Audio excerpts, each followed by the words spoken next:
फिर हमने भोजन संबंधी नियम, जिसमें हम पालथी लगा करके एक चित्त होके और इस तरह से भोजन करें।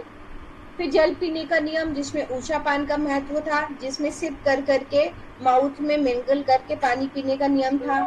वस्त्र धारण का नियम, जिसमें सूती पोरस क्लोथ्स पहनने चाहिए, कंफर्टेबल पहनने चाहिए, जो आपके शरीर को, त्वचा को फायदा पहुंचा सके।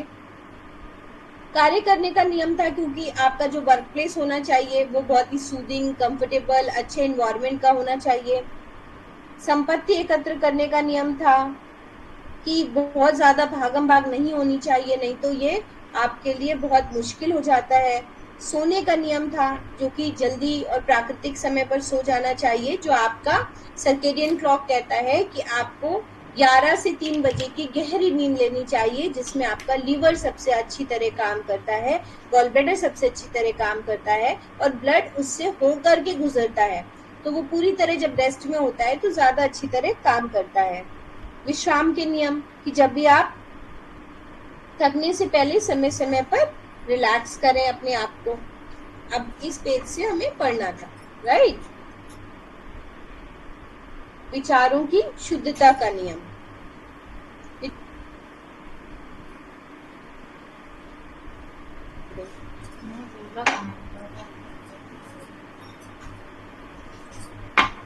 विचारों की शुद्धता से क्या मतलब है, कोई बताएगा? विचारों की शुद्धता संबंधी नियम।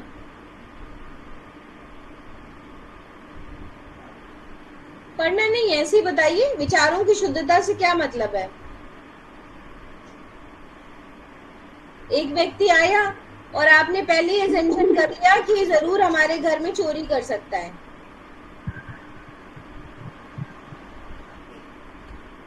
एक व्यक्ति आया और ऐसा लगा ये जरूर हमारे घर में चोरी कर सकता है, और दूसरा क्या लहजा नहीं था? नहीं हाँ बताएं। नहीं नहीं मैम, सही तरीके से बात करना, उससे उससे अच्छा व्यवहार करना, ये विचारों की शुद्धता, उसके बारे में सही सोच ही रखना, पॉजिटिवली थिंकिंग रखना। हाँ, मतलब विचार मतलब जो मन में है, जो बोल दिए वो शब्द है, तो जो मन में है विचारों की शुद्धता, तो विचार के लेवल पे हम उसको गाली दिए पड़े हैं और सामने सामने मुस्कुरा रहे हैं।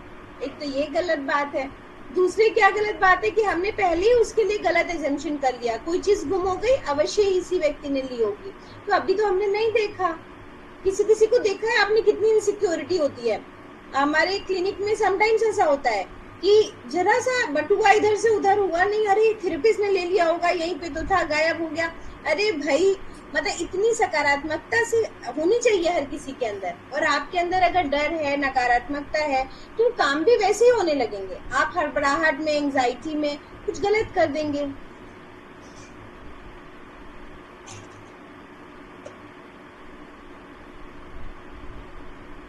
शरीर विज्ञान ने सिद्ध कर दिया है कि शरीर को स्वस्थ रखने के लिए व्यक्ति के विचारों का सकारात्मक होना आवश्यक है। उसे सदैव सकारात्मक मनोवृत्ति रखनी चाहिए। आज व्यक्ति नकारात्मक दृष्टिकोण अपनाता चला जा रहा है, दूसरों की सहायता के स्थान पर हानि पहुंचाने की अधिक सोचता है। इसके परिणाम स्वरूप उसकी अपनी विचार शैली दूषित हो गई है। ठीक है, तो हमेशा अच्छी भावना के साथ पढ़ना चाहिए, विचार करने चाहिए।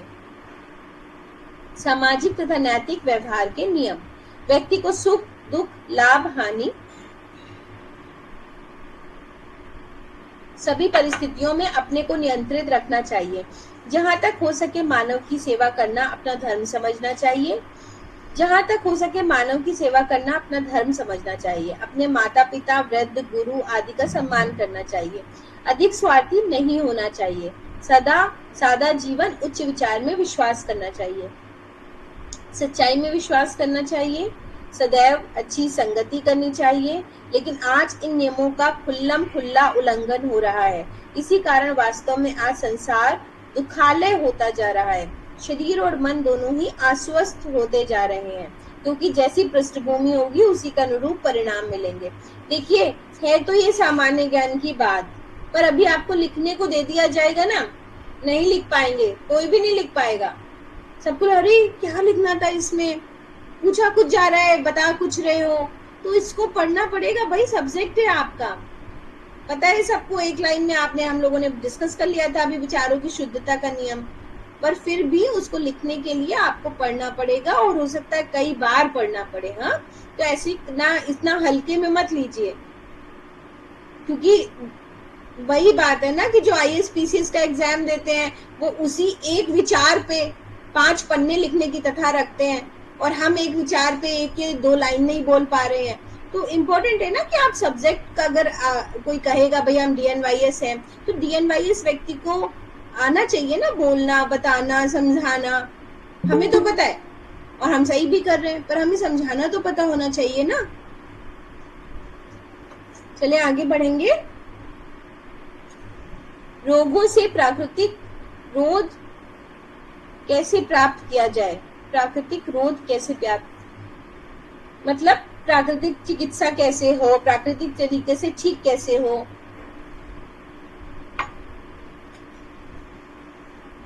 वेवेस्टर शब्दकोश के अनुसार रोग क्या है, मतलब ये समझें।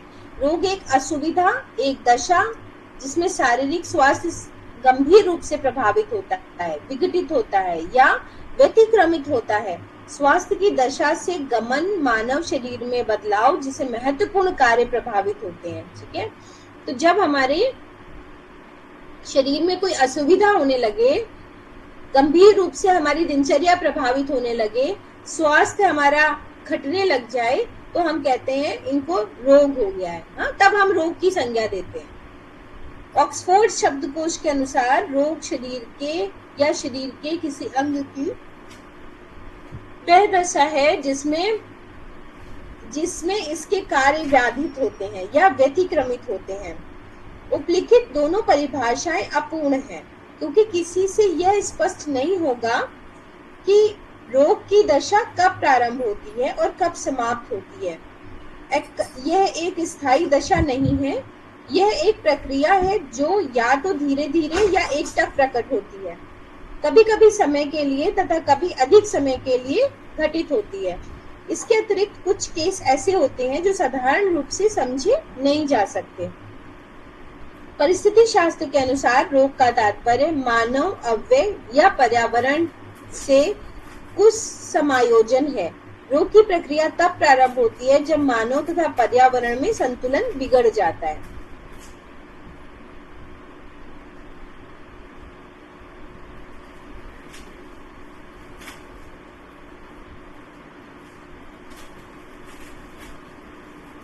सिंपल शब्दों में दो लोगों ने, बेवेस्टर और ऑक्सफोर्ड ने बताया कि जब हमारा शरीर डिस्टर्ब हो जाए, मतलब हमारी डेली गतिविधियां हैं कि हम सीढ़ियां चढ़ करके ऊपर पूजा करने जाते हैं, अगले दिन हम नहीं चढ़ पाए, तो मतलब रोग हुआ। और वो असुविधा हमारे शरीर की, डिसबैलेंस हमारे शरीर में रोग कहलाया गया। अब उसको अलग अलग नाम दिया गया, पर उनका कहना है कि परिस्थिति तंत्र के अनुसार हमारा पर्यावरण और हमारे शरीर में जो असंतुलन पैदा हुआ उसको हमने रोग की संज्ञा दी। प्राकृतिक चिकित्सा में रोग का क्या अर्थ है, कारण है, जो आपके लिए इम्पोर्टेंट है। शरीर के भीतर विजातीय द्रव्य के जमा होने का नाम ही रोग है। इस परिभाषा का महत्व इससे स्पष्ट होता है कि जब विजातीय द्रव्य शरीर के बाहर निकाल दिया जाता है तब रोग दूर हो जाते हैं। विजातीय द्रव्य शरीर में 2 रास्तों से पहुंचता है, नाक के द्वारा फेफड़ों में, ये सब आपको कई बार रिपीट हो चुका है, ये आपको याद होना चाहिए।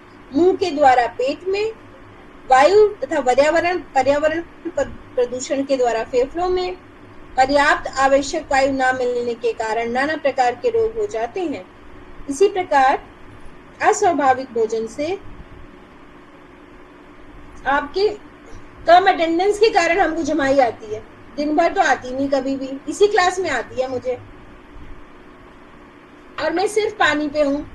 कल भी मैं पानी पे थी, आज भी पानी पे हूँ, परसों मैं जूस पे थी। और इसी क्लास में ऐसे क्यों होता है पता नहीं, शायद अटेंडेंस बहुत कम है इसीलिए मेरा मोरल बन नहीं पाता कि हाँ, कहाँ सुबह की क्लास में 45 लोग 50 लोग जुड़े रहते हैं। शरीर के भीतर विजातीय द्रव्य के जमा होने का नाम ही रोग है। इस परिभाषा का महत्व इससे स्पष्ट हो जाता है कि विजातीय द्रव्य शरीर से बाहर निकाल दिया जाता है तब रोग दूर हो जाते हैं। विजातीय द्रव्य आपको पता है कि नाक, श्वास के माध्यम से, फेफड़ों के माध्यम से, मुंह के माध्यम से और त्वचा के माध्यम से इन्हीं माध्यमों से पहुंचता है ना, वायरस, बैक्टीरिया, फंगस, कोई भी चीज, कोई भी इन्फेक्शन इन्हीं माध्यमों से पहुंचता है। इसी प्रकार अस्वाभाविक भोजन से शरीर की पाचन शक्ति कमजोर हो जाती है। जब हम खान पान की गड़बड़ी करते हैं, आवश्यकता से अधिक खाते हैं एवं बहुत ही चटपटा मिर्च मसाले वाला खाते हैं, तो शरीर इसको स्वभावतः किस बात तरीके से निकालता है, पखाना, पेशाब और पसीने आदि द्वारा बाहर नहीं निकाल पाता। तब ये विजातीय द्रव्य शरीर में जमा होने लगता है, रक्त में मिलकर रक्त प्रवाह का विघ्न उत्पन्न करता है, कोलेस्ट्रॉल बढ़ सकता है, जगह जगह डिपोजिशन आ सकता है, वेन्स में, आर्टरीज में क्लॉटिंग हो सकती है। धीरे धीरे विजातीय द्रव्य उसे बाहर निकालने वाले शरीर के कोठों के चारों ओर जमा हो जाता है और उनके कार्य में रुकावट डालने लगता है। फिर क्या करेगा वो, कभी हार्ट में जमा हो गया, कभी लंग्स में जमा हो गया कफ के रूप में, हार्ट में जमा हो गया कोलेस्ट्रॉल के रूप में, वेन्स में वेरिकोस वेन्स के रूप में, वॉल्स खराब होने शुरू हो गए, गठिया वात रोग है, घुटनों में जमा हो गया, यूरिक एसिड बढ़ने लग गया। तो वो बहुत सारे फॉर्म है जहां उसको वीक ऑर्गन मिलता है। एक ही घर में एक ही तरह का भोजन खाए हुए व्यक्तियों को अलग अलग रोग होते हैं ना। पति पत्नी दोनों बच्चे एक ही तरह का भोजन खा रहे, पर हर किसी को अलग अलग होगा। किसी को फाइब्रॉइड यूट्रस में हो रहा है, किसी को घुटने का दर्द हो रहा है, किसी को हार्ट का प्रॉब्लम हो रहा है, हाँ, किसी को साइनोसाइटिस हो रहा है। तो क्यों, कभी सोचा है? हम तो एक ही तरह का भोजन खिला रहे हैं। हाँ ठीक है, कोई बच्चे हैं वो फास्ट फूड ज्यादा खा रहे हैं, किसी का तरीका अलग है, पर भोजन एक ही तरह का है लगभग। क्यों? क्योंकि हर किसी के शरीर में कोई ना कोई कमजोर अंग था। तो सबसे पहले विजातीय द्रव्य ने उस पर अटैक किया।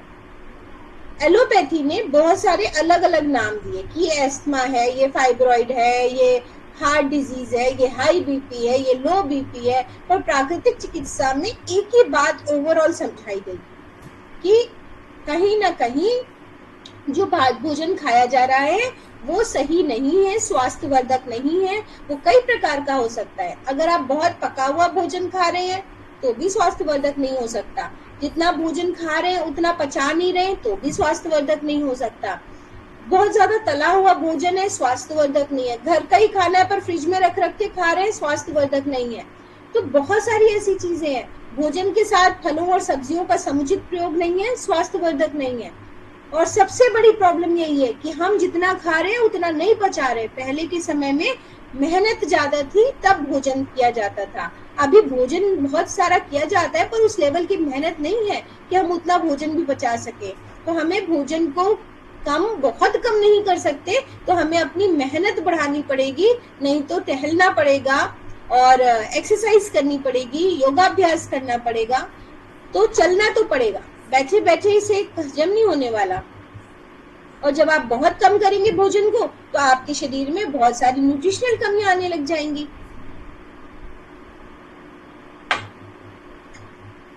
धीरे धीरे विजातीय द्रव्य उसे बाहर निकालने वाले शरीर के कोठों को चारों ओर जमा हो जाता है और उनके कार्य में रुकावट डालने लगता है। विजातीय द्रव्य जमा होने पर भी शरीर में रोग उत्पन्न होने लगते हैं। रोग धीरे धीरे बढ़ता जाता है और रोगी को मालूम तक नहीं होता। उसकी भूख कम हो जाती है, ना तो वो अधिक परिश्रम कर सकता है, चाहे वे शारीरिक हो या मानसिक, और ना ही आराम का अनुभव करता है। जब तक पाचन क्रिया, गुर्दे तथा त्वचा कार्य करते रहते हैं तब तक मानव शरीर किसी न किसी प्रकार से अपना कार्य करता रहता है। लेकिन जब कार्य में शिथिलता आ जाती है तब व्यक्ति स्वास्थ्य के संबंध में चिंतित होता है और रोगी को आभास होने लगता है। कब पता चले कि रोग हो गया है? जब कोई डॉक्टर नाम का ठप्पा लगाएगा कि आपको इसिनोफिलिया हो गया है, साइनोसाइटिस हो गया है। हमें तो खुद ही पता है ना, हमें खुद ही पता है कि हमें क्या हो रहा है, हमें कौन सा रोग हुआ। तो अगर हमारी शारीरिक अस्वस्थता बढ़ी, हमारी नींद लैप्स हुई, हमारे में दर्द होने लगा, शरीर में बुखार आने लगा, तो हमें पता चला कि शरीर में विजातीय द्रव्य ज्यादा जमा है। जुकाम हो गया, नाक बह रही है, छींकें आ रही हैं। तो ये सारे लक्षण जब हमें दिखने लगे तो हमने समझा कि रोग हो गया है। आजकल हालत इतनी बिगड़ चुकी है कि बालक माता के गर्भ से विजातीय द्रव्य लेकर पैदा होता है। इसी कारण आज के बालक किसी न किसी रोग से सदैव पीड़ित रहते हैं। कुछ तो इसमें योगदान दवाओं का भी है, ठीक है। तो माताओं को सारा दोष नहीं दे सकते, पर इवोल्यूशन ऐसा है, पर्यावरण ऐसा है कि बहुत सारी दवाएं प्रेगनेंसी टाइम में खानी पड़ती हैं और बहुत डरा रखा है एलोपैथी ने, तो ये डर पहले से निकालना पड़ेगा। अगर यंग बच्चा यूथ सीखेगा, अगर 18 साल 20 साल 22 साल में बच्चों को नेचुरोपैथी की शिक्षा दी जाए तो वो समझ पाएंगे ना कि दवाएं हमारे लिए जहर है, विष है। हम पहले से ही अपने शरीर का शुद्धिकरण करें, हम शादी के लिए पहले अपने शरीर को तैयार करें, फिर हम बच्चा पैदा करने के लिए अपने शरीर को तैयार करें। ये कोई बताता ही नहीं, ये सब कोई नहीं बताता, और माताएं जिम्मेदार है ये बताते हैं सब लोग। तो बच्चे को पहले तो प्रिमिटिव लेवल पे नेचुरोपैथी की शिक्षा होनी चाहिए। जितनी ज्यादा अवेयरनेस आएगी, उनको ये पता होना चाहिए कि बीमारियां दवाएं खाने से हैं, तो वो अपने शरीर का शोधन करेंगे पहले, उसके बाद वो अपना आहार चेंज करेंगे, उसके बाद वो दवाओं से थोड़ा परहेज करेंगे, तब जाकर के एक स्वस्थ बच्चे का निर्माण होगा ना। तो इतनी ज्यादा दवाएं, इंजेक्शन, इन सब का असर है बच्चे पे, जो बच्चे पैदा हो रहे हैं उन सब पे ये सब जो दवाएं खाई जाती हैं उन सब का असर होता है। विजातीय द्रव्य चुपचाप शरीर के भीतर पड़ा रहता है और अवसर पाकर रोग के रूप में बाहर निकल आता है। तो टॉक्सिन्स हमारी बॉडी में एक्युमुलेट हो रहे हैं, जब तक वो क्लीनिंग हमारा शरीर कर पाता है, करता है, नहीं कर पाता है तब वो विजातीय द्रव्य के रूप में, टॉक्सिन्स के रूप में फूट पड़ता है।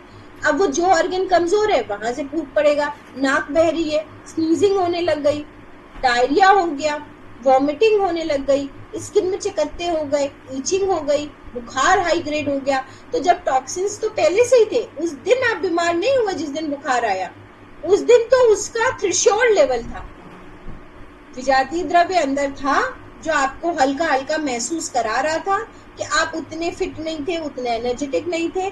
पर जिस दिन बुखार आया उस दिन वो अतिश्री थी उसकी, मतलब वो वाकई अब बॉडी में नहीं टॉलरेट पावर थी उसको बाहर निकालने की। तो अब उसने एक माध्यम बनाया कि अब शरीर को इस तरीके से बहुत तेजी से बाहर निकालना पड़ेगा, नहीं तो शरीर को काफी नुकसान होगा।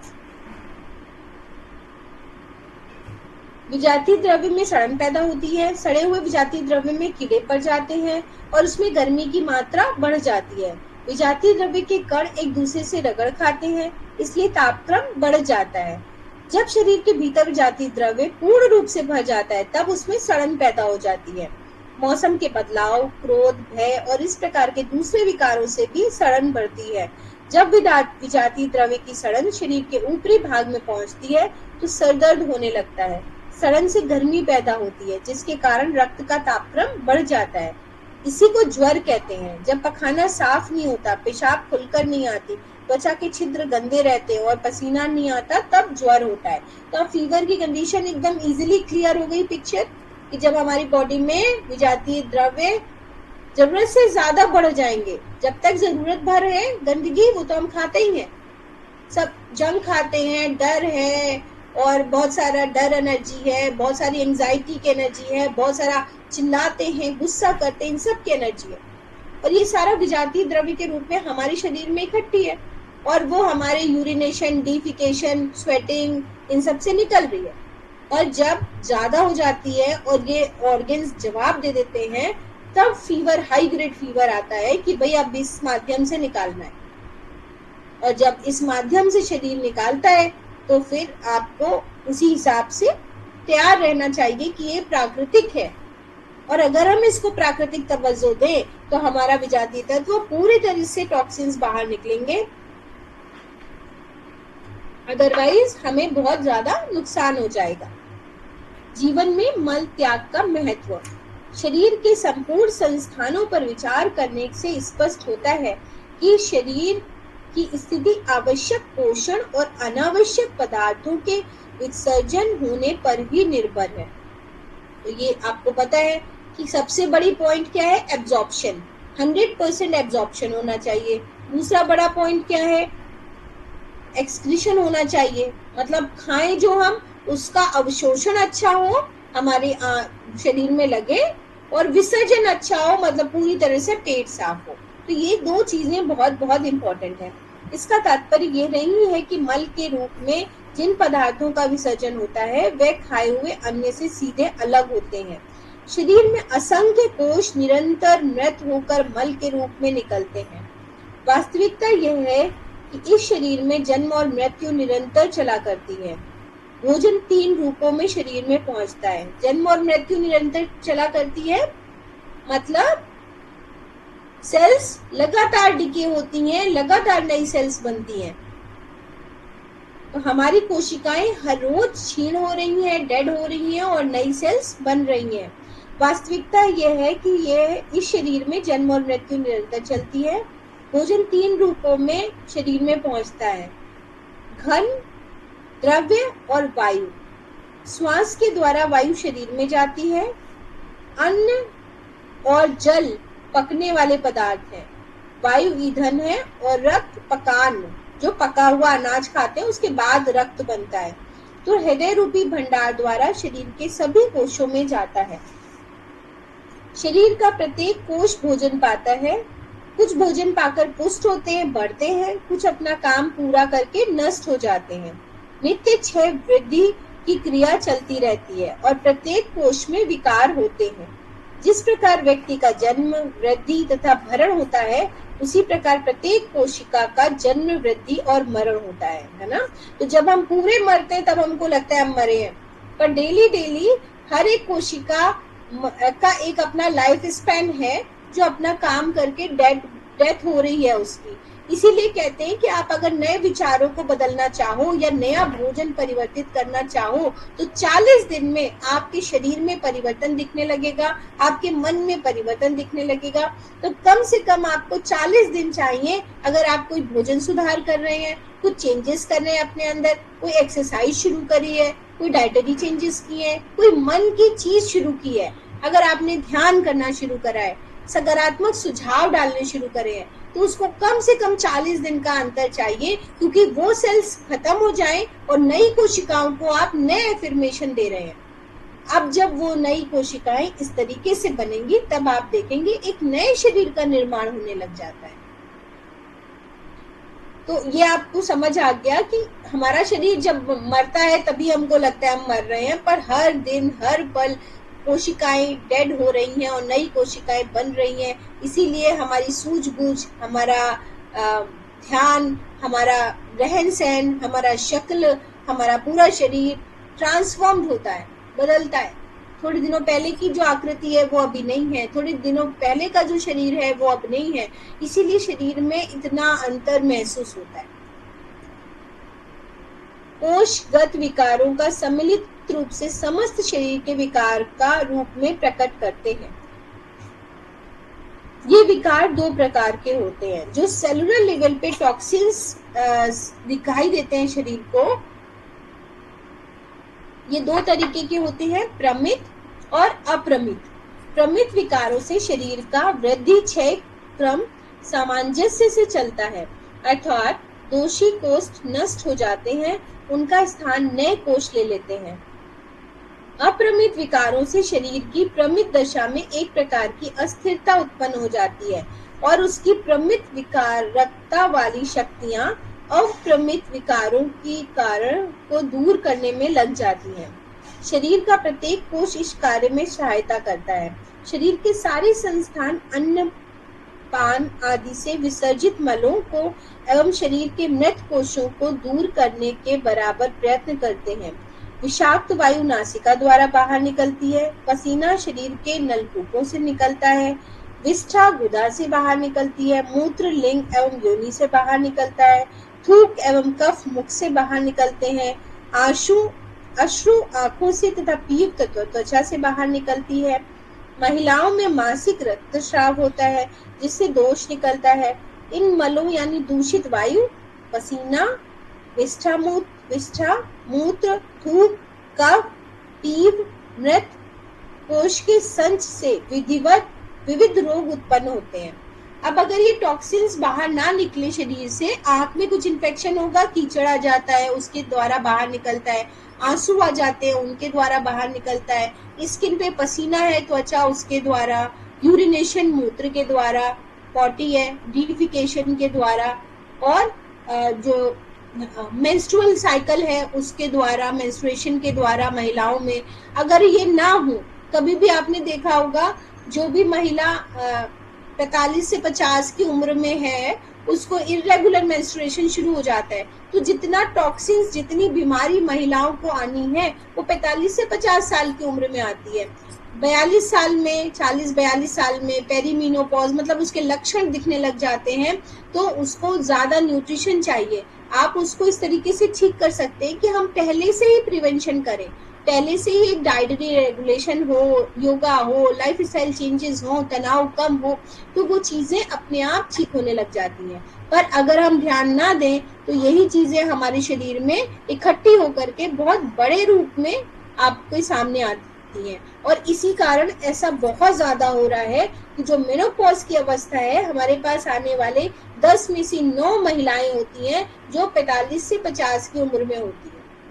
46, 47, 50 क्या ऑस्टियोपोरोसिस शुरू हो रही है, नीज ऑर्थराइटिस शुरू हो रही है, और बहुत ज्यादा एंजाइटी शुरू हो रही है, इंसोम्निया शुरू हो रहा है, नींद नहीं आ रहे हैं। तो क्यों हो रहा है? क्योंकि इरेगुलर पीरियड्स हुए, पीरियड्स गैप्स हुए, थायराइड बढ़ना शुरू हो जाता है। तो ये सब समस्याएं बॉडी में हार्मोनल चेंजेस के कारण आती हैं, लेकिन आप इसको लाइफस्टाइल मैनेजमेंट और न्यूट्रिशनल चीजें ठीक करके नेचुरली तरीके से इसको बिल्कुल ठीक कर सकते हैं। और ऐसा आपको जागरूक भी करना चाहिए व्यक्ति को कि आप उस चीज का इलाज ना करें जो दिख रही है, जो नहीं दिख रही है उस चीज का इलाज करें। दिख रही है फाइब्रॉइड्स बन रहे हैं, दिख रहा है, क्या नहीं दिख रहा कि हमारे शरीर को शोधन की आवश्यकता है, डिटॉक्स करने की आवश्यकता है। अगर आपको पता है वो महिला इस उम्र की है तो आप उसको कटी स्नान सजेस्ट करिए कि अगर वो टब में बैठेगी 20 मिनट तो उसको उसके पेट को फायदा मिलेगा, उसके पेड़ू को फायदा मिलेगा, और वहां से टॉक्सिन्स जो शरीर नहीं निकाल पा रहा है तेजी से, सारा का सारा खून का दौरान आपके एब्डोमिनल कैविटी में आ जाएगा और वहां पर वो प्रक्रिया तेज हो जाएगी और टॉक्सिन्स अपना रिमूव होने का काम करने लगेंगे।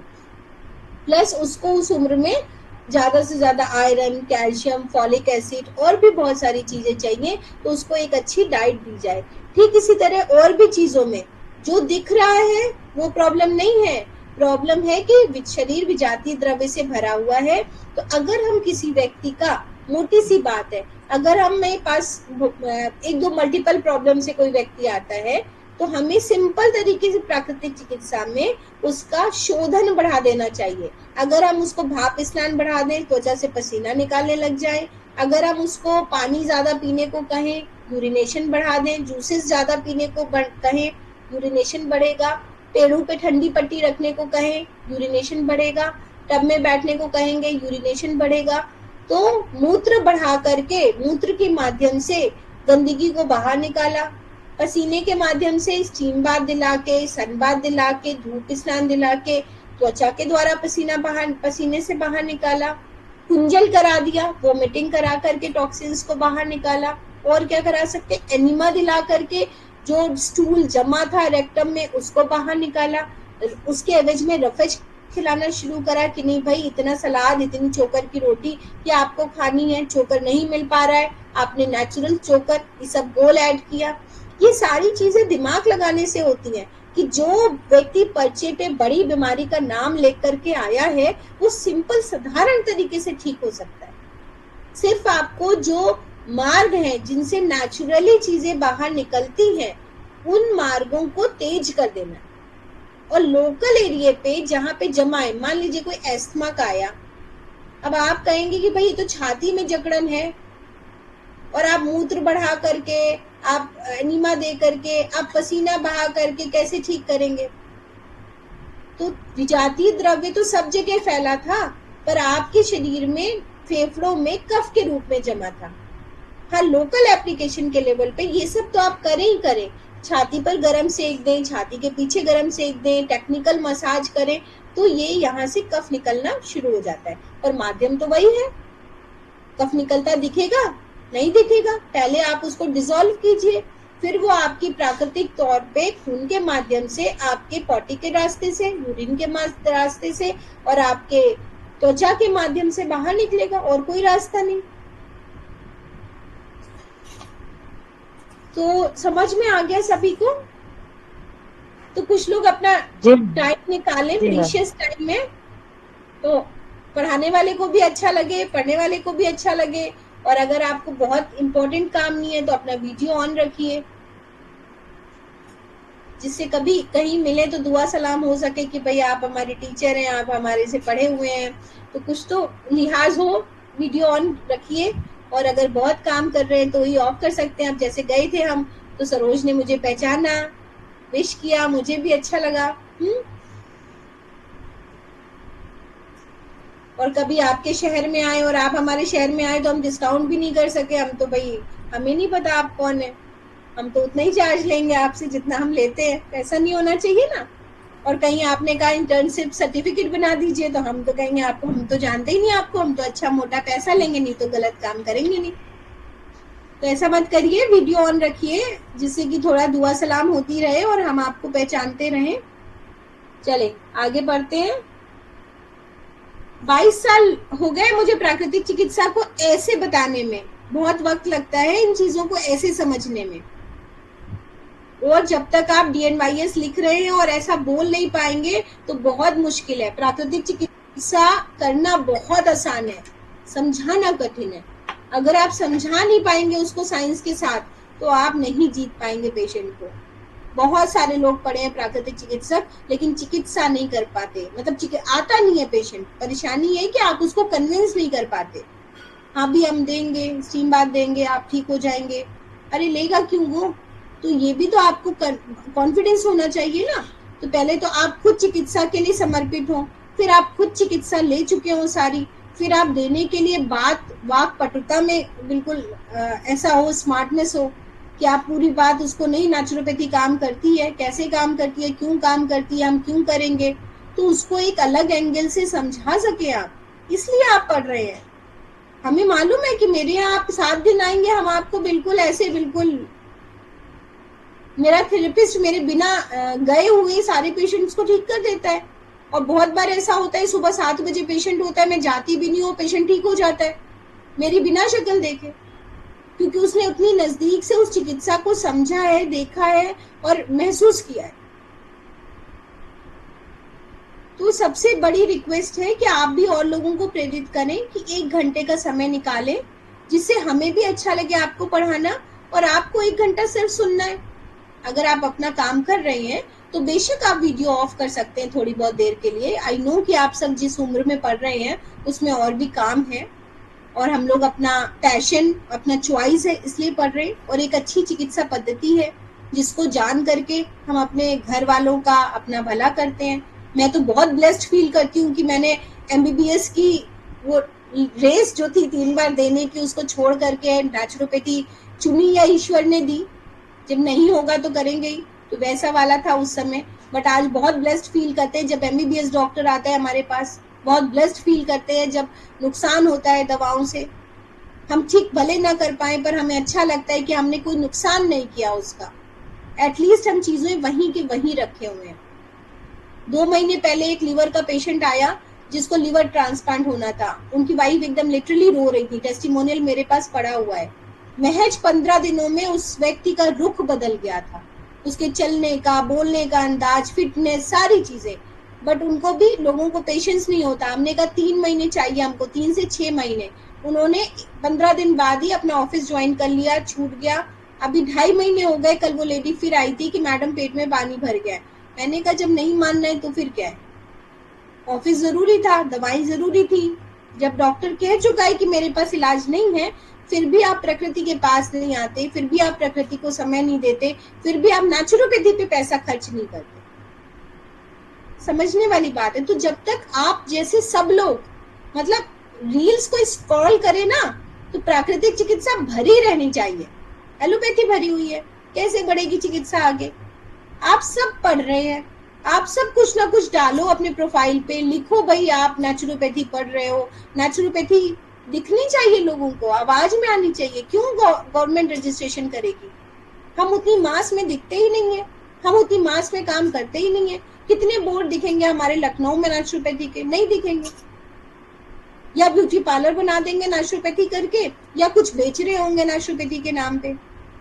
आई एग्री कि महंगा सेटअप है, पर फिर भी आप एज ए कंसल्टेंट नेचुरोपैथ आप कुछ ना कुछ एज ए डालें, उस पे बनाएं, लिखें, तब आपको और ज्यादा अनुभव होगा। और आप लोग अपना कोई भी काम कर रहे हैं उससे वो और शार्पनेस ही आएगी। डेली आप कुछ ना कुछ अपने आपका व्यक्तित्व में दिखना चाहिए भाई। आप नेचुरोपैथी कर रहे हैं, मैं गलत कह रही हूँ तो बताइए। मैं पानी पे हूँ, जल उपवास पे हूँ, क्यों? क्योंकि मैं प्रूफ करना चाहती हूँ, मैं रिसर्च करना चाहती हूँ। मेरे साथ 250-300 लोग जुड़े हुए हैं, वो जल उपवास तो नहीं कर रहे, पर हाँ डेली मेरे वीडियोस देखते हैं, डेली कर रहे हैं, तो 20-25 लोग कर रहे हैं, और जो पिछले 5 सालों से कर रहे हैं। मैं क्यों कर रही हूँ? क्योंकि मैं एक प्राकृतिक चिकित्सक हूँ, तो मुझे कुछ तो प्रूफ करना है ना, कुछ तो करना है। अगर चिकित्सा सच में काम करती है तो मुझे करना है। जबकि आज से 15 साल पहले शायद मेरे घर वाले अगर फास्टिंग करते थे तो मैं कहती थी अरे ऐसे क्यों रहना है, क्यों प्रताड़ित करना है, कुछ खाया ही नहीं है मम्मी जी ने, ऐसा। बट हमने उस चीज को समझा, हमने उस चीज को पढ़ा, उपवास चिकित्सा को पढ़ा, फिर अपने पे लागू किया, और जब अपने पे 5 साल लागू कर चुके थे तब हमने उसको प्रैक्टिकली तौर पे लोगों को जोड़ा कि इसको एक अभियान की तरह ले, और लोगों को कितना फायदा हो रहा है, एक रिसर्च की तरह ले। लोगों को फायदा हुआ, लोगों ने लिखा उस पे, और आज भी लोग जुड़ते हैं हर नवरात्रि। उसमें हमने फ्री कैंपेन शुरू करी। तो कितनी मेहनत में, जितना मैं अपने क्लिनिक पे समय देती हूँ उससे दुगना मैं चैरिटी करती हूँ, यकीन मानिए, सिर्फ इसलिए कि मेरे अंदर का कॉन्फिडेंस बढ़ता है, क्योंकि इतना काम प्राकृतिक चिकित्सा में है नहीं। मैं जितना अपनी क्लिनिक पे पैसे लेती हूँ उसने उतना दुगना मैं अपना वक्त चैरिटी खर्च करती हूँ। नेचुरोपैथी की जहाँ बात करनी होती है, जहाँ नेचुरोपैथी पे बोलना होता है, जहाँ नेचुरोपैथी पे आर्टिकल लिखने होते हैं। कभी कभी तो व्यक्ति मतलब मुझे बुला भी रहे हैं और फिर भी मुझे 1500 का रजिस्ट्रेशन करवाना होता है, पर फिर भी मुझे लगता है ये एकेडमिक है, मुझे यहाँ पे बोलना चाहिए, तो मैं देती हूँ। तो आप लोग भी ऐसे वाला डेडिकेशन लाओ। गवर्नमेंट तो देगी झक मार के, नहीं देगी तो सेल्फ कोर्स है, आप कंसल्टेंट नेचुरोपैथ करके लिखो, करो, लेकिन आप फिर प्रूव नहीं कर पाओगे, फिर वो चिकित्सा दम तोड़ देगी एकदम ही। कोई नहीं आने वाला, और कोई आएगा नहीं तो ठीक नहीं होने वाला, यकीन मानिए। और अदरवाइज आपने अगर बहुत जज्बे से पढ़ा, बहुत जुनून से पढ़ा, तो आप चाहे गांव देहात शहर कहीं पे भी हो, आप उसमें बहुत अच्छा काम कर सकते हैं। और ये देखिए हाई आईक्यू लेवल वालों की चिकित्सा है, ये गरीबों की चिकित्सा कतई नहीं है। गरीब समझते ही नहीं बेचारे, उनके पास रोटी नहीं है खाने को, उनको फ्री में दवाएं चाहिए, वो उनकी दिमाग में नहीं घुस सकता। नहीं मैम, जिनके पास है भी वो भी समझने में बहुत दिक्कत करते हैं, वो लोग भी नहीं समझते हैं। ये जो लोग भुगत चुके होते वही समझते हैं सिर्फ। हाँ देखिए, एग्रीड कि जो लोग भुगत चुके हैं वो ही समझते हैं, पर फिर भी अवेयरनेस आ रही है। अगर आप किसी को समझाना ही चाहते हैं तो सिर्फ और सिर्फ पढ़े लिखे इंसान को समझा सकते हैं, यकीन मानिए। बहुत बार ऐसा होता है कि हमारे यहाँ काम वाली, क्योंकि मेरे अंदर रिसर्च का बहुत बड़ा भूत है, तो गर्मी में आएंगी, अरे बहुत गर्मी है, ये हो गया, पेट जल रहा है, उल्टी आ रही है। हम कहते हैं सिर्फ तुम ठंडी तौलिया चेहरे पे और पेट पे रखो। हाँ भाभी, तो बहुत आराम आया, क्या किया है आपने? हाँ, पर लॉजिक नहीं समझना है, बिल्कुल इलिटरेसी की हद है, और धर्म के नाम पे बहुत डरे हुए हैं बेचारे।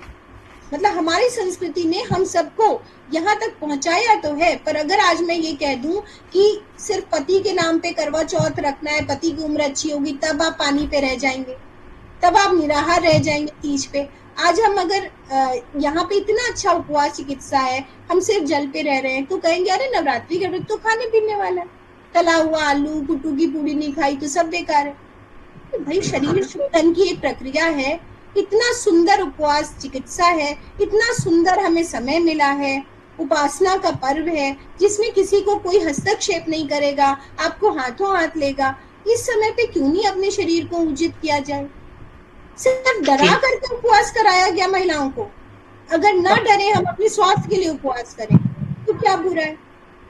तो अगर आप दूसरे एंगल से स्वास्थ्य को समझेंगे तभी आप जागरूकता दे पाएंगे। आज 300 लोग जुड़ना मेरे लिए बड़ी बात है, मुझे अच्छा लगता है। जर्मनी का भी लेडी अप्रिशिएट कर रही है, हर जगह से लोग, हाँ कम है, स्टिल अवेयरनेस कम है, बट हमारे जैसा इंसान भी, सामान्य इंसान भी तो झंडा गाड़े हुए ना, बट उसके लिए लगातार बोल ही रही हूँ चीजें और खुद कर रही हूँ। खुद कर रही हूँ, चाहे कुछ हो जाए, मैं करती ही करती हूँ। और इसके पहले मैं अपने ऊपर पूरी तरह जब करके सब चीजें देख चुकी होती हूँ तभी बोलती हूँ। तो मैं फिर कह रही हूँ, कुछ भी पढ़िए, अपनी सारी छोटी छोटी चीजों को नेचुरोपैथी से टैकल कीजिए। सबसे पहला, घर में कोई है छोड़ दीजिए, लड़ाई झगड़े मत कीजिए, जब तक अंदर से नहीं आएगा नहीं करता कोई। आप अपने को पहले ठीक करिए, कोई भी चीज हो आप अपने को ठीक कीजिए, और धीरे धीरे आप देखेंगे प्राकृतिक चिकित्सा में अद्भुत शक्ति है। तो ये तो सिंपल हमने उपवास चिकित्सा की बात बताई। आपको पता है हमारा जो रिसर्च करने का मन है, पीएचडी सबमिट करने का मन है, भले ऑनरी पीएचडी हो, हमें उपवास चिकित्सा पे सबमिट करनी है। तो ये कहाँ से आई? पहले तो हमने अपना ही वजन कम करने के लिए रखा था ना, और अपने ही टीचर को मैं फोन करती थी, बहुत भूख लगी है, क्या करना चाहिए? वो कहते शिखा होगा नहीं तुमसे, सब्जियां खा लो। मैंने कहा अच्छा, ऐसे कैसे नहीं होगा? बड़ी भी डम्बना थी, जब देखो उनको फोन करो, शिखा ऐसे नहीं होगा, तुम मेवे खा लो, सब्जियां खा लो, इस पे रह जाओ। नहीं बताया किसी ने, अपनी जिद थी, अपनी साइंस निकाली, अपनी थ्योरी बनाई कि हम धीरे धीरे उस पे जाएंगे, सारी किताबें पढ़ डाली। कोई भी उपवास की किताब मेरे से नहीं बची, चाहे गांधी जी का हो, चाहे विठल दास मोदी जी का हो, चाहे गांधी जी की उपवास चिकित्सा, बर्नर मैकफेडन की बुक है उपवास चिकित्सा पे, और गूगल पे जितने आर्टिकल्स हैं, उनको पढ़ने के बाद हमने कुछ कुछ कुछ कुछ अपने दिमाग से साइंटिफिक फास्टिंग बना ली उसको, और धीरे धीरे खुद भी की, धीरे धीरे लोगों को कराई, अच्छा लगने लगा। पहले दिन से, सिर्फ पहले दिन हमने उबला हुआ आलू खाया, उसके बाद से मुझे नहीं याद है दूसरे दिन से हम सिर्फ फल, रस, रसाहार, जलाहार, और कल पूरे जल पे थे, आज 2 बार नींबू पानी, शहद और पानी पे हूँ, और सारा काम कर रही हूँ। क्लिनिक का भी हुआ, सुबह भी मेरा सेशन था, अभी भी आपके पास बैठे हैं, और घर के अपने काम। तो कहने का मतलब है ये जज्बा लाना पड़ेगा प्राकृतिक चिकित्सा में। एलोपैथ नहीं है कि नाक मुंह बंद किया और दवा डालनी है, आपको उसको काउंसिल करना पड़ेगा, आपको उसके अंदर से निकालना पड़ेगा, भाई देखो मुझे, मैं हूं तुम्हारे सामने, राइट? अदरवाइज तो कुछ नहीं हो सकता। आपको पहले रोल मॉडल बनना पड़ेगा, तभी प्राकृतिक चिकित्सा आएगी, और पढ़ना भी पड़ेगा। जी, मैं 3 साल से जल पे ही करती हूँ नवरात्र, और पूरे 8 दिन का करती हूँ। बहुत बढ़िया। सिर्फ पानी पे रहती हैं 8 दिन? पूरे पानी पे रहने वाले रहते हैं, बहुत सुंदर। हमारे साथ 2-3 दिन हम लोग आते हैं, मतलब लाइक, क्योंकि बहुत सारे खाने वाले लोग होते हैं ना, और हम इतनी दूर से गाइड कर रहे होते हैं, तो उनको कन्विंस करना बहुत मुश्किल होता है, पर उतने में ही वो लोग बहुत अच्छा महसूस करते हैं कि पहले हम फल और सब्जियों पे लाते हैं, फिर फल पे लाते हैं, फिर जूस पे लाते हैं, रसाहार, फलाहार, फिर जलाहार, फिर 2-3 दिन जल पे जितना कंफर्टेबल लोग होते हैं उनको रख करके, फिर धीरे से, जैसे कल फल ऐड करेंगे, फिर परसों थोड़ी सब्जी ऐड करेंगे, और फिर व्रत तोड़ेंगे। नहीं तो वो नुकसान काफी होता है शरीर को, धीरे धीरे बॉडी को चेंज करना चाहिए और तोड़ना चाहिए। तो आई होप आपको अच्छा लगेगा अगर आप सब लोग जुड़ेंगे और अपना वीडियो भी ऑन रखेंगे। चले आगे थोड़ा सा और पढ़ते हैं। मैम, बताएं। मैम क्या उपवास सभी रख सकते हैं? सभी रख सकते हैं, मतलब ऐसा तो नहीं है किसी के लिए हानिकारक हो या रखना, हम भी रख सकते हैं, पतले लोग? देखिए पहले लॉजिक समझिए, अगर शरीर पतला है तो और पतला नहीं हो जाएगा किसी कीमत पे, ठीक है? वजन उन्हीं का कम होता है जो 70-80 किलो पे थे। क्यों सरोज जी, आप पानी पे गायब तो नहीं हो जाती है ना? 3 किलो से कम होता होगा। 3 साल से रह रही हूँ, और तब भी मैं 55 की थी, अभी भी मेरा वजन 55 ही है। अगर शरीर में एक्स्ट्रा वजन होगा तो वो कम होगा, अगर आप आइडियल वेट पे हैं तो कम ज्यादा नहीं होगा। मैं 57 वेट था, अभी 3 किलो कम हुआ है, वो धीरे धीरे कवर हो जाएगा। पर जो डिटॉक्स के टाइम पे आपका और एरिया से फैट जाता है जो दिख रहा है, और जो नहीं दिख रहा है वो क्या है? लिवर है, हार्ट है, किडनी है, यूट्रस है, इन सब पे फैट जमा था, इन सब ने फैट को क्लीन किया, तो आपकी लॉन्गेविटी कितनी बढ़ गई। तो इस एंगल से देखना चाहिए ना। अब फिर आप हो जाएंगे। वेट गेन करने के लिए क्या करना है? क्या करना है? वेट गेन करने के लिए वेट गेन अपने आप होगा, खुश रहो और प्रॉपर खाना खाओ। ज्यादा वेट गेन एक बार हो जाएगा तो कम करना मुश्किल है, तो फुर्ती होनी चाहिए शरीर में। पता है, ज्यादा वजन कम है, ज्यादा है, ये सब बहुत मायने नहीं रखता। बहुत सारे लोग आते हैं, पूछते हैं वेट गेन करने के लिए, तो फिर उसमें पहले तुम अपना तो कर लो, तब दूसरों का करना। पहले तुम अपने अपने अंडर वेट हो, अपने आइडियल वेट पे पहले आप पहुंचिए, और कैसे पहुंचेंगे आ जाएगा लोगों के लिए। ठीक है, तो या फिर शरीर में एब्जॉर्प्शन नहीं है, और या फिर शरीर को मेहनत ज्यादा हो रही है और खाना कम है, तो कैलोरीज या फिर थोड़ी और बढ़ाइए। जितनी आप खाना खा रही हैं उसको लिखिए, उसको बढ़ाइए, और फिर अपना 1 महीने में 1 भी किलो बढ़ेगा तो बहुत है, आधा किलो 1 किलो। हाँ, तो पहले अपने को समझो। इस प्रकार वातादि दोष, रसादि धातुएं तथा मूत्रादि अन्य मल ही शरीर का मूल माना गया है। इन्हीं की सभ्यता से शरीर की स्थिति का कारण बताया गया है। जिस प्रकार कपड़ा सूत्रों से अथवा घड़ा मिट्टी से बनता है, उसी प्रकार शरीर दोष धातु मल के योग से बनते हैं। इन दोनों में ही दोष को ही प्रधानता दी जाती है। शरीर का संपूर्ण जीवन उपयोगी क्रियाओं का मूल वस्तुतः दोष ही है। यदि ये साम्य रहे तो शरीर की सभी क्रियाएं सुचारू रूप से चलती हैं, तथा साथ ही धातु एवं मल भी साम्य रहकर शरीर को स्वस्थ बनाते हैं। यदि दोष विकृत हुए तो उनकी क्रियाएं भी ठीक से नहीं होती। अनेक प्रकार के रोग शरीर में उत्पन्न होते हैं जो स्वतंत्र तथा दूषित करने वाले होते हैं, उन्हें दोष कहा जाता है। दोष 2 प्रकार के होते हैं, एक मानस दोष जो कि मन में उत्पन्न होते हैं, दूसरे शारीरिक दोष जो शरीर में विकृति उत्पन्न करते हैं। ठीक, तो मन में दोष उत्पन्न होने वाले की संख्या बहुत ज्यादा है, बहुत ज्यादा है कि पता ही नहीं है इंसान को हार्ट अटैक आ गया, अरे स्वस्थ तो दिखता था, क्योंकि मन से कुंठित था, मन से डरा हुआ था, मन बहुत खुश नहीं था उसका, सिर्फ दिख रहा था। तो मन और विचार 2 ऐसी चीजें हैं जिसमें आप व्यक्ति को बहुत ज्यादा पता नहीं लगा सकते। ठीक है, तो ये जो वजन कम होने वाली बात है, जरूरी नहीं है वो व्यक्ति मन से बहुत अच्छा हो। तो बहुत सारी इसके पीछे काउंसलिंग है। जो लोग कुछ पूछते हैं उनको प्रॉपर खूब बात किया करो उनसे। अच्छा, तो आप कितने बजे सोते हैं, कितने बजे उठते हैं, क्या खाते हैं, क्या पीते हैं, कौन कौन घर में साथ में है, कैसा मिजाज रहता है आपका, आगे लाइफ में क्या करना चाहते हैं। देखो, उनको जोश होश कुछ होगा नहीं, ऐसी वाली चीजें निकल के आएंगी। खाने पीने में कम खा रहे होंगे। ठीक है, तो बिना ऐसे ही बता दें ऐसा वाला प्राकृतिक चिकित्सक नहीं है। बोलो बढ़िया फीस लेके सामने कुर्सी पे बैठेंगे तब बताएंगे। हमको दावत में कहीं पूछ लेंगे बढ़िया सी पूरी भरी प्लेट लगा के, शिखा जी आपसे पूछना था वजन कैसे कम करें। तो हमने कहा तो गलत समय पे गलत सवाल है। आप हमारे पास आइए, कंसल्टेशन दीजिए, फिर सामने बैठिए और आप जो लिखते हैं वो सब हम काट देंगे, एक कोरा कागज दे देंगे, आपका वजन कम हो जाएगा। तो आप इतनी बड़ी दावत वाली प्लेट लगा करके पार्टी में गलत टाइम पे हमसे गलत सवाल पूछ रहे हैं। तो कभी नहीं बताना चाहिए, कभी बोलना ही नहीं चाहिए, क्योंकि उनको वो समझ ही नहीं आएगा। हमारा जो एजम्पशन है, जो एक्सप्लेनेशन है, वो एलोपैथ से एकदम अलग है। एक्सपेक्ट ही नहीं करते लोग ना उस तरीके से, और वो सुनना चाहते नहीं है वैसा। तो जब सुनने के मूड से पैसा दे के आए, सामने बैठे, तभी उनको बताना चाहिए, अदरवाइज नहीं बताना चाहिए। पूछते हैं लेकिन सुनना नहीं चाहते, पूछते तो है पर सुनना नहीं चाहते। तो नहीं बताना चाहिए ना, वो तो पूछेंगे, हमें नहीं बताना चाहिए, हमें नहीं आता भाई, हमें कुछ नहीं आता। ठीक है, तो ऐसे समय पे राह चलते कभी भी अपनी चिकित्सा को हल्का ना करें, क्योंकि ये राह चलती चिकित्सा है ही नहीं। हमारे पास भाई कोई गोली नहीं है आपको ऐसे देने की। हम जब तक आपको पूरा समझेंगे नहीं तब तक हम नहीं बताएंगे।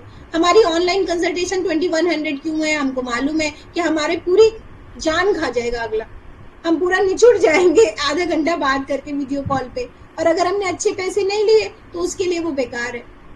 तो या फिर हम 1 महीने का 2100 कबूल है, पर हम ऐसे बात नहीं करेंगे, क्योंकि मेरे लिए थायराइड कम करना आसान है, पर ये एक गोली नहीं है। सिर्फ आपके मन से लेकर के आपके पैर तक का पूरा हमको जानना पड़ेगा, सुबह से शाम तक का। तो अगर आप एग्री हैं तो ठीक है, नहीं तो आप दवा खाते रहिए। तो चॉइस तो व्यक्ति की है ना, पर अवेयरनेस क्रिएट करना चाहिए हमें ऐसे लगता है कि आप सब अगर उस बात को बोलेंगे, आप एज ए नेचुरोपैथ भी बोलेंगे, लिखेंगे अपने को कहीं ना कहीं, तो वो काम आता है आगे। सो मन के दोष हमने कहा ज्यादा हैं जो दिखते नहीं है, तो प्राकृतिक चिकित्सक को एक अच्छा काउंसलर होना पड़ेगा और उसको मरीज को समय देकर के समझना पड़ेगा कि बीमारी कहाँ है। शारीरिक दोष है जो विकृति उत्पन्न करते हैं, उसमें आपको पता है आयुर्वेद के अनुसार वात, पित्त और कफ है। जिसमें सिंपल वात मतलब वायु, जैसे गठिए का जोड़ है, गैस है, सिंपल गैस, किसी को डकारे आ रही है या नीचे से वायु ज्यादा पास हो रही है तो सिंपल पता है कि भाई गैस्ट्राइटिस का रोग है, इतना नॉर्मल नहीं है। अगर किसी को एक्सेसिव है। पित्त क्या है, मतलब एसिडिटी, पेट में जलन है, छाती में जलन है, खट्टी डकार है, मुंह में खट्टा पानी आता है, सीधे सीधे पता है एसिडिटी है, अम्ल पित्त है। ठीक। कफ क्या है, मुंह में कफ आता है। जैसे कभी आपने नोटिस किया होगा, अगर आप बहुत तला हुआ खाते हैं या बहुत मीठा खाते हैं तो वो मुंह में कफ सा जमा हो जाता है। ठीक है। तो एक दो बार हमको सिंधीज और पंजाबी लोग अगर कोई हो पता नहीं, तो वो हमको अक्सर पूछते हैं कि शिखा जी बताइए, सुबह एकदम ऐसे लगता है सलाइवा एकदम थिक सा है, पूरा गला जमा है। तो हमने उनको बताया कि आप नींबू पानी रात में पी करके सोइए और गुनगुने पानी में भी ले सकते हैं अगर विंटर से, अदरवाइज प्लेन। तो हमसे बोलते हैं कि अरे आपका वो नुस्खा तो काम कर गया। मैंने कहा हाँ, पराठे मत खाइए, तो जब तक कर रहा है, जब वो भी अतिश्री हो जाएगी तो नहीं काम करेगा। तो सिंपल कफ ज्यादा था तो हमने विटामिन सी बढ़ाया। ठीक है। और रात के समय बढ़ाया बिकॉज वो पूरा खा चुके होते हैं पराठे, तो पराठे तो छोड़ने नहीं है। तो ये एक ऑप्शन हो सकता है, पर वो ठीक करने का ऑप्शन तो बिल्कुल भी नहीं है। तो इन्हीं को त्रिदोष शब्द से संबोधित किया जाता है। यही शारीरिक व्याधि उत्पन्न करने वाले होते हैं। ठीक है। तो आगे अगले दिन पढ़ेंगे। वात पित्त कफ से बीमारियां होती हैं और मन के दोषों से भी बीमारियां होती हैं। बने रहे हमारे साथ और थोड़ा थोड़ा बोले भी, जिससे हमें जमाई ना आए। आज देखिए ज्यादा लोग जुड़ गए, सरोज जी देखिए जमाई नहीं आई। अरे 4 लोगों को देख के ऐसा निराशा आती है भाई, अपनी आदत नहीं है। 21 साल वाले अनुभव से ऐसा उम्मीद मत कीजिए कि 4 लोग पढ़े सिर्फ, और वो भी बोलते नहीं है, कम बोलते हैं, लेकिन अब आदत में डलवा रही हूँ धीरे धीरे। तो अगली क्लास में आप अगली कक्षा में एटलीस्ट आप सभी लोग जितने जुड़े हैं उतनों को हम पाएंगे। नमस्कार। नमस्ते। Thank you.